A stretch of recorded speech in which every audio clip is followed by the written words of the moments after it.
bienvenue dans l'émission Parole de femmes. Nous poursuivons notre semaine sur le thème comment faire son deuil lorsque nous avons perdu un être cher. Comment Dieu peut-il nous relever? Est-ce que Dieu peut le faire? Et toute cette semaine, nous avons le pasteur Daniel Chéry qui est avec nous et qui est un témoin vivant de la grâce et de la fidélité de Dieu. Parce que lorsqu'on parle de restauration, bien, je pense que en vous voyant aujourd'hui, on peut voir que Dieu est à l'œuvre, que Dieu est fidèle. Alors, on rend grâce à Dieu pour votre vie, pasteur Daniel. Oh, merci, gloire à Dieu. Dieu soit loué. Et comme on vous a présenté au cours de la semaine, il y a 3 ans, vraiment une grosse épreuve vous a frappé, vous et toute votre famille, lorsque votre femme est décédée. Et très rapidement, en plus, en l'espace de quelques mois, il y a eu un diagnostic. Et en l'espace de quelques mois, elle est partie. Et du coup, ça a été tout un chamboulement à tous les niveaux. Niveau personnel, c'est certain. Au niveau des enfants, on en a parlé hier. Et en plus, si on peut dire ça comme ça, vous êtes aussi pasteur depuis 8 ans, c'est ça? 8 ans, 9 ans. Vous êtes pasteur de l'église Le Refuge, une église que vous avez d'ailleurs fondée avec votre épouse. Et du coup, j'imagine aussi que là, après cette nouvelle qui a tout bouleversé, tout changé, ça a eu aussi un impact sur le ministère et sur votre vie en tant que pasteur. Certainement, oui. Ça a eu tout un impact. Surtout que nous, les pasteurs, on a tendance à être perçus comme les grands super-héros, les Superman. Donc là, maintenant, d'expérimenter une telle tragédie, un choc, ça vient, on redescend comme un être humain. Et là, maintenant, on doit faire face à des défis. On doit répondre à des questions. Et puis, c'est pas évident. Donc, moi, lorsque j'ai perdu mon épouse en 2019, en tant que pasteur, j'ai dû prendre la décision de m'asseoir un peu. C'était difficile parce que j'étais dans un train de vie. J'avais l'habitude de toujours opérer, d'être très actif dans le ministère. Surtout, on est une jeune église, donc mes responsabilités étaient quand même assez... En croissance aussi, une église en croissance. En croissance, voilà. Donc, beaucoup de responsabilités. Puis là, maintenant, on doit arrêter. Je trouvais que c'était la meilleure chose pour moi. Je regrette pas. Je suis content que j'ai pris la décision parce que sinon, j'allais, à mon humble avis, j'allais rentrer dans de la performance. Oui. Et j'avais besoin de prendre ce temps de repos, d'arrêt.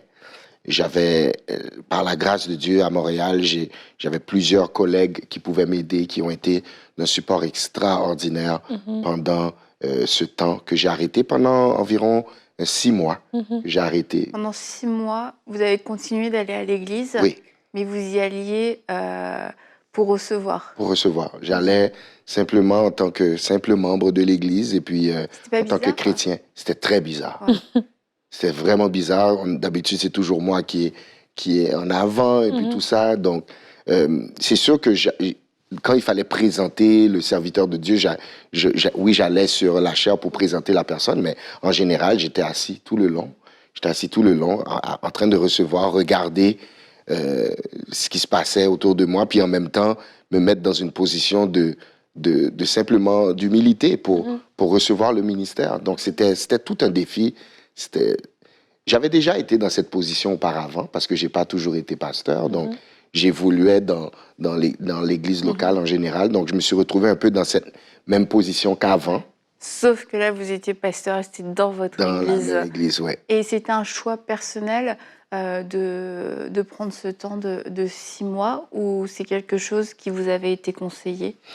Je dirais des deux. Je dirais des deux. Au début, j'étais pas sûr. Au début, je voulais même quasiment tout abandonner.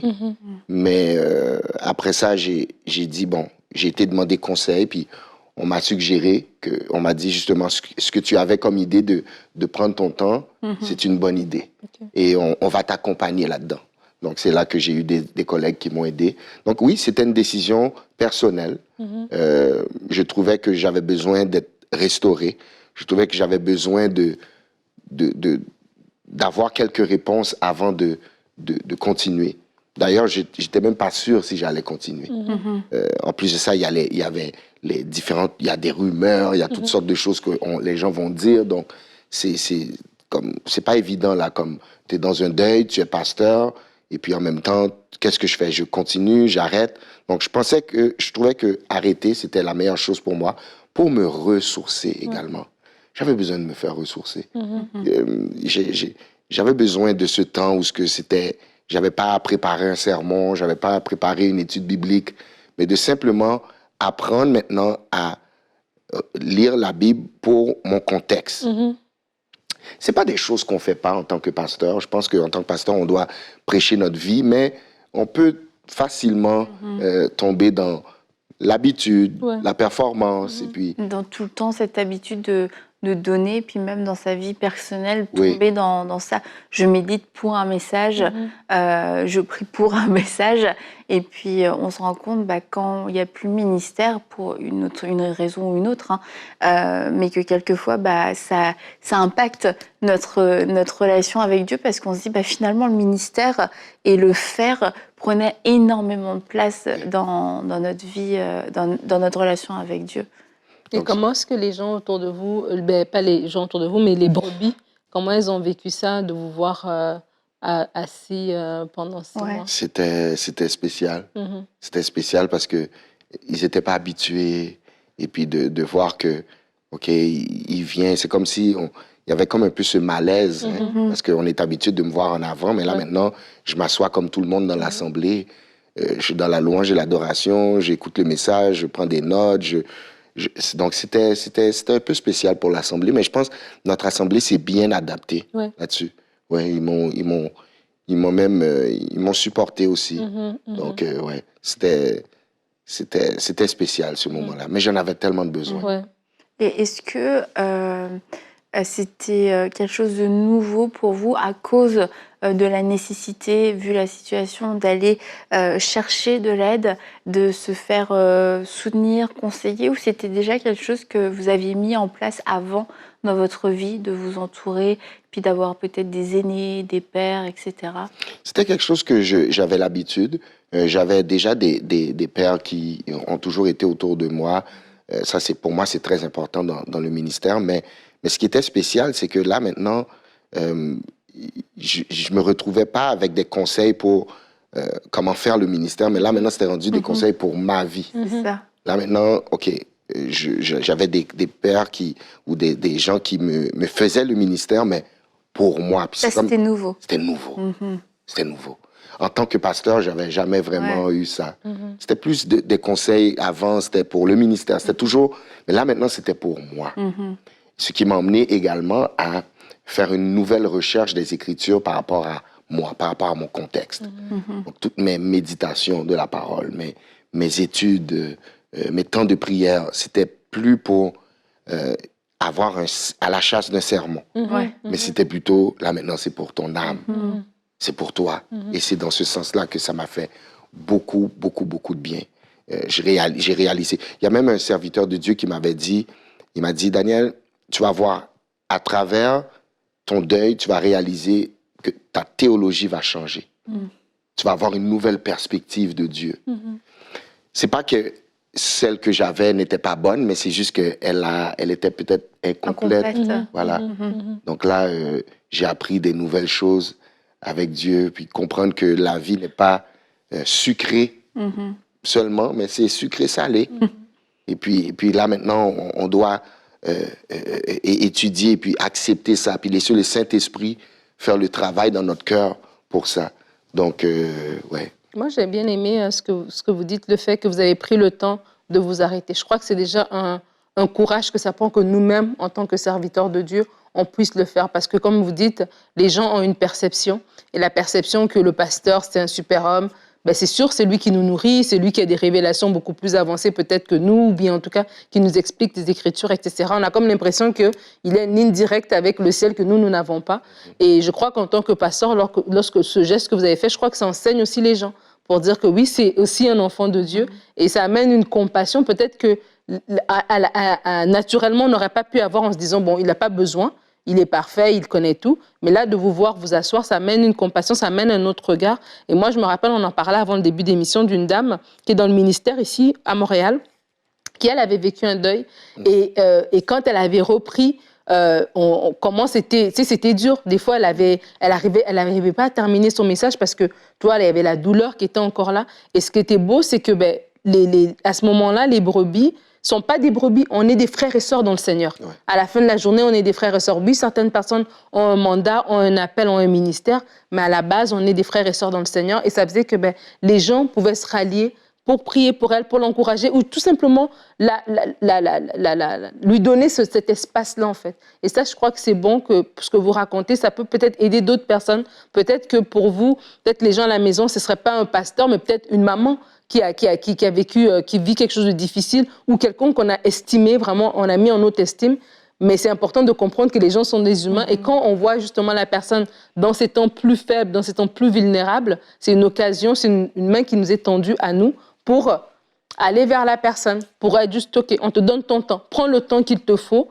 Tant que tu prends ce temps de restauration, prends le temps qu'il te faut. Et des fois, on stresse les gens en disant, non, mais là, ça fait 1 mois, ça fait 2 mois, ça fait 3 mois. Non. Si la personne, elle a besoin de 6 mois, qu'elle prenne le 6 mois. Ça, c'est vraiment important de réaliser ça.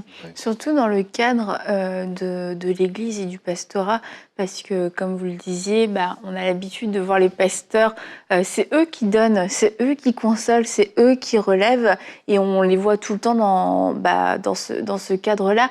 Et puis de voir que le pasteur aussi, en ce moment, il est avant tout un enfant de Dieu, et lui aussi passe par un deuil. Ça demande de la maturité à l'entourage, à l'Église, aux membres de l'Église, de pouvoir se dire, OK, c'est un temps, et puis ce temps, on ne sait pas combien de temps ça va durer, mais aussi de ne pas utiliser ce temps pour finalement,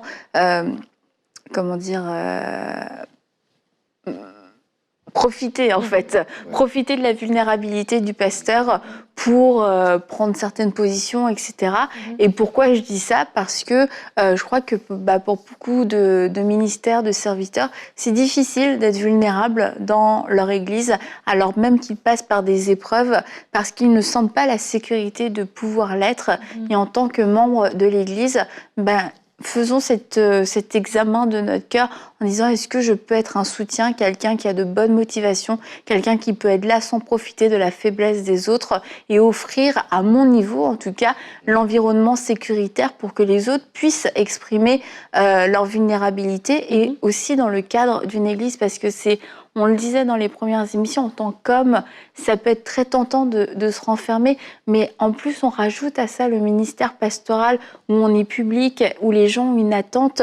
On se dit, mais est-ce que je vais les décevoir? Est-ce que le jour où je vais me relever, est-ce qu'ils vont encore croire en moi après m'avoir vu aussi vulnérable? Est-ce qu'ils attendent que je me relève du jour au lendemain pour que je puisse à nouveau leur donner? Et c'est autant de questions qu'on peut se poser. Et puis aujourd'hui, on rend gloire au Seigneur parce qu'on voit que votre Église, le refuge, continue d'aller de l'avant, et que Dieu préserve aussi son œuvre, et que le fait de vous être assis par la foi ou par la force, je ne sais pas trop, mais en tout cas, que ça a pu permettre au Seigneur de faire son travail avec vous personnellement.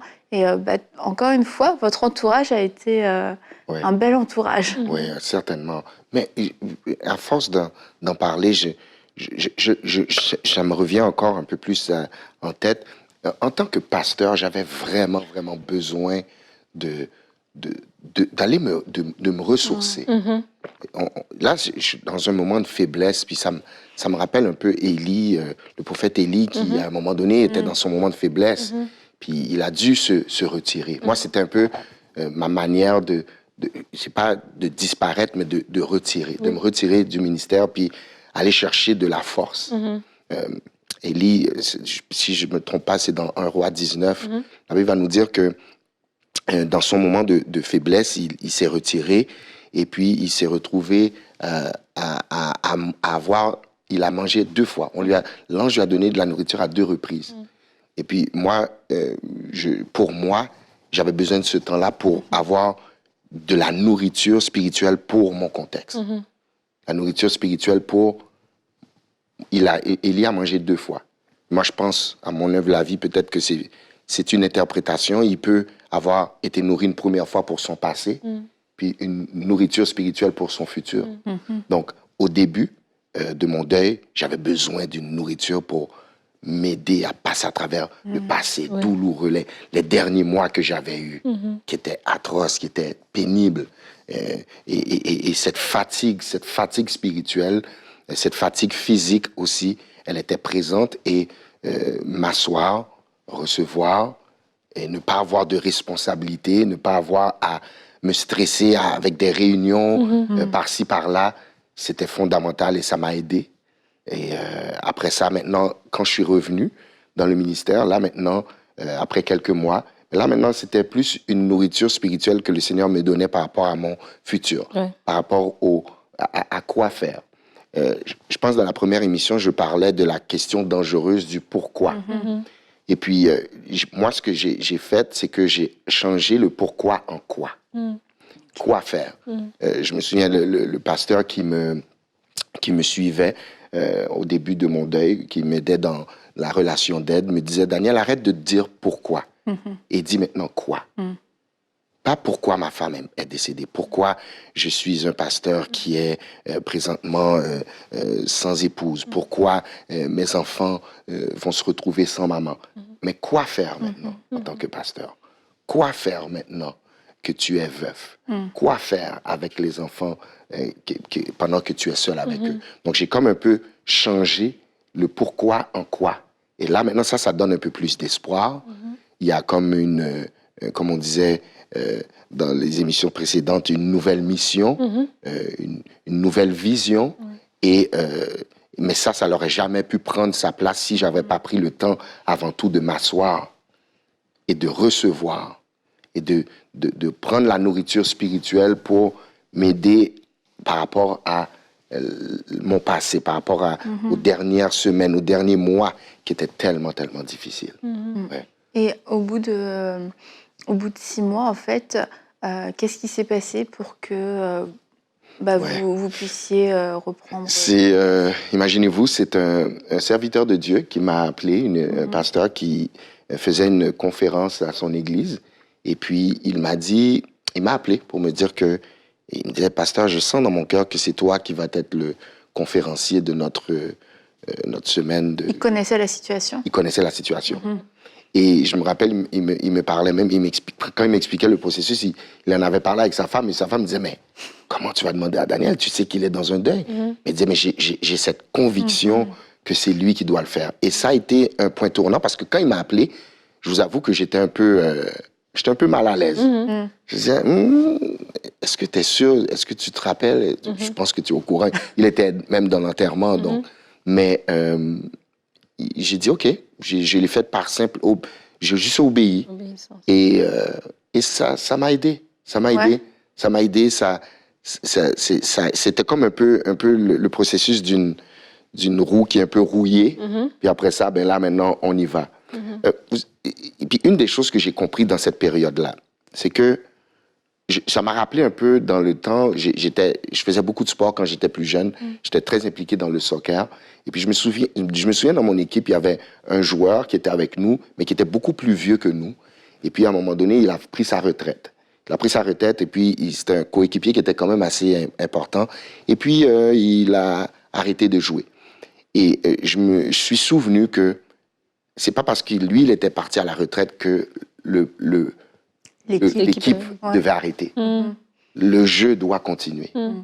Donc, le ministère doit continuer. Donc, par rapport à mon épouse que j'ai perdue, c'est comme un peu, elle, c'était son moment de retraite, mais il faut que le match continue. Et il faut que je joue à mon maximum. Il y a d'autres joueurs autour de moi. Il y a des gens qui nous regardent. On a des objectifs à atteindre. Donc, moi, c'est un peu cette manière c'est comme ça que je suis retourné. Je suis retourné avec la philosophie que, OK, ton joueur préféré est à la retraite. Maintenant, il faut que tu continues à jouer. Et jouer comme lui, il est bien parti. Il a eu sa retraite, il a...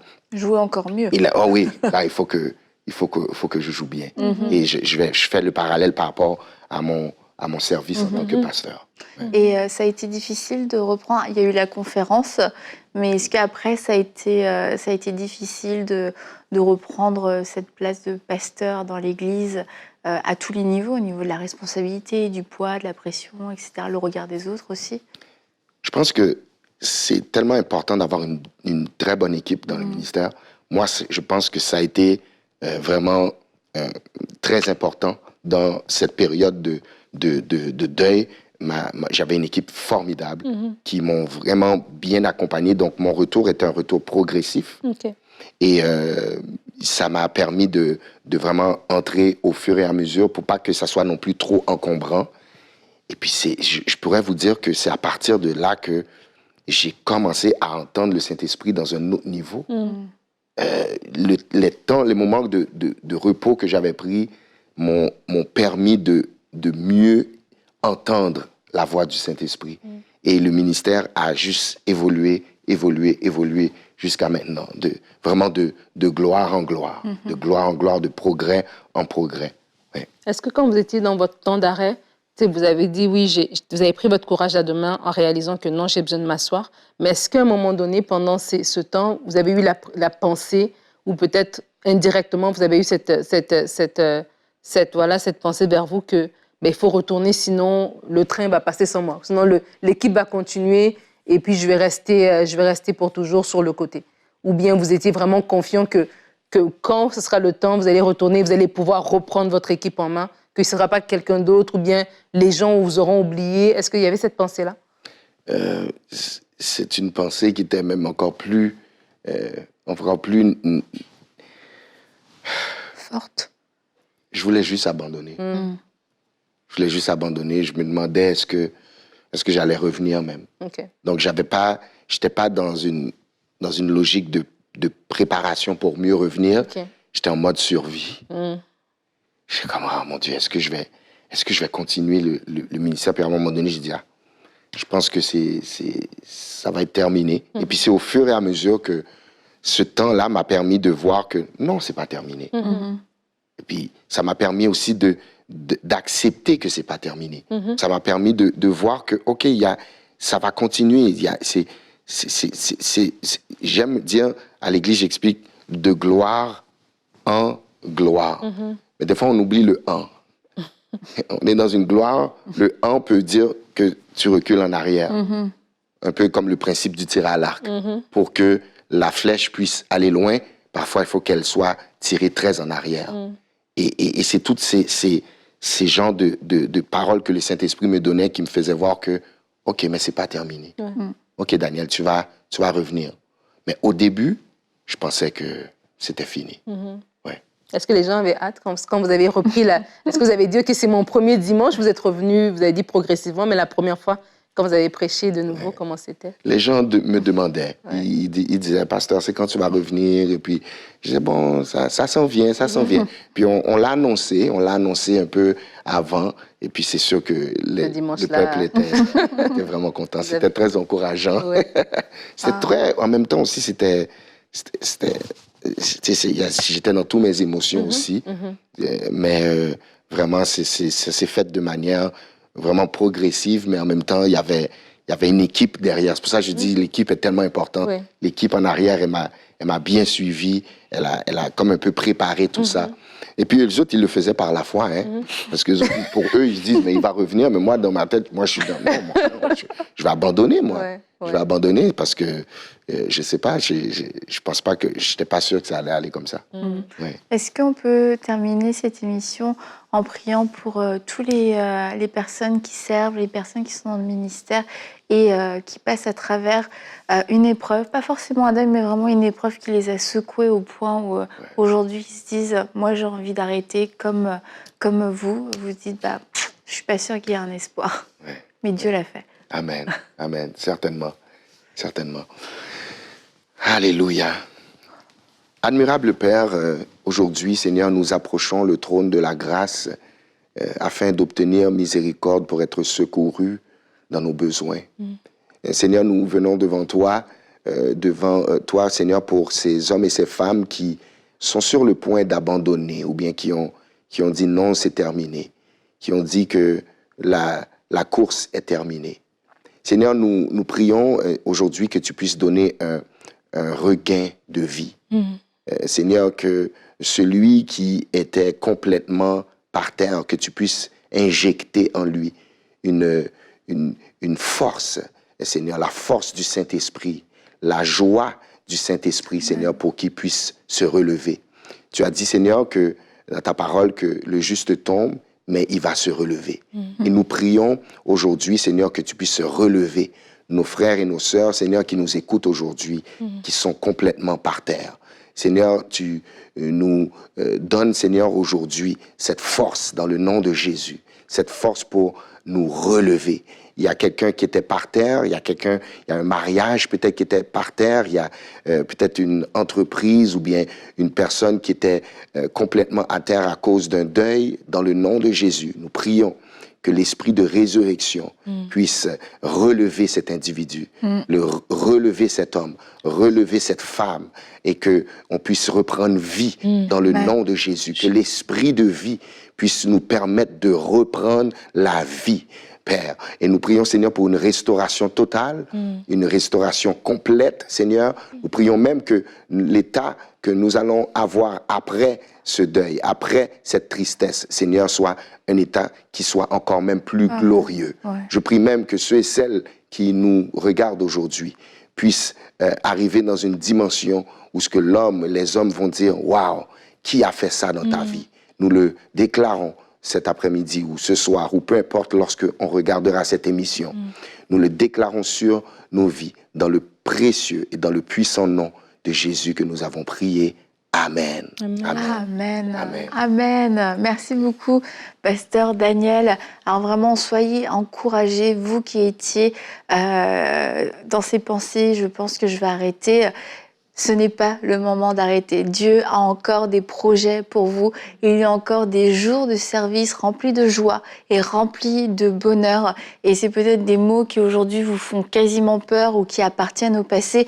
Mais nous voulons déclarer cette joie. Nous voulons déclarer ce bonheur sur votre vie à tous les niveaux, mais y compris si vous êtes dans le ministère, dans votre ministère. Et cette semaine, je crois que c'est une semaine de résurrection. Il y a des rêves, il y a des appels qui reviennent à la vie, qui ont été enfouis à travers le chagrin, à travers la déception. Mais aujourd'hui, l'esprit de vie souffle sur vous et ramène cet appel, ramène cette vocation que vous avez reçue du Seigneur à la vie. Alors, sur ce, je vous dis à demain pour une prochaine émission de Paroles de Femmes.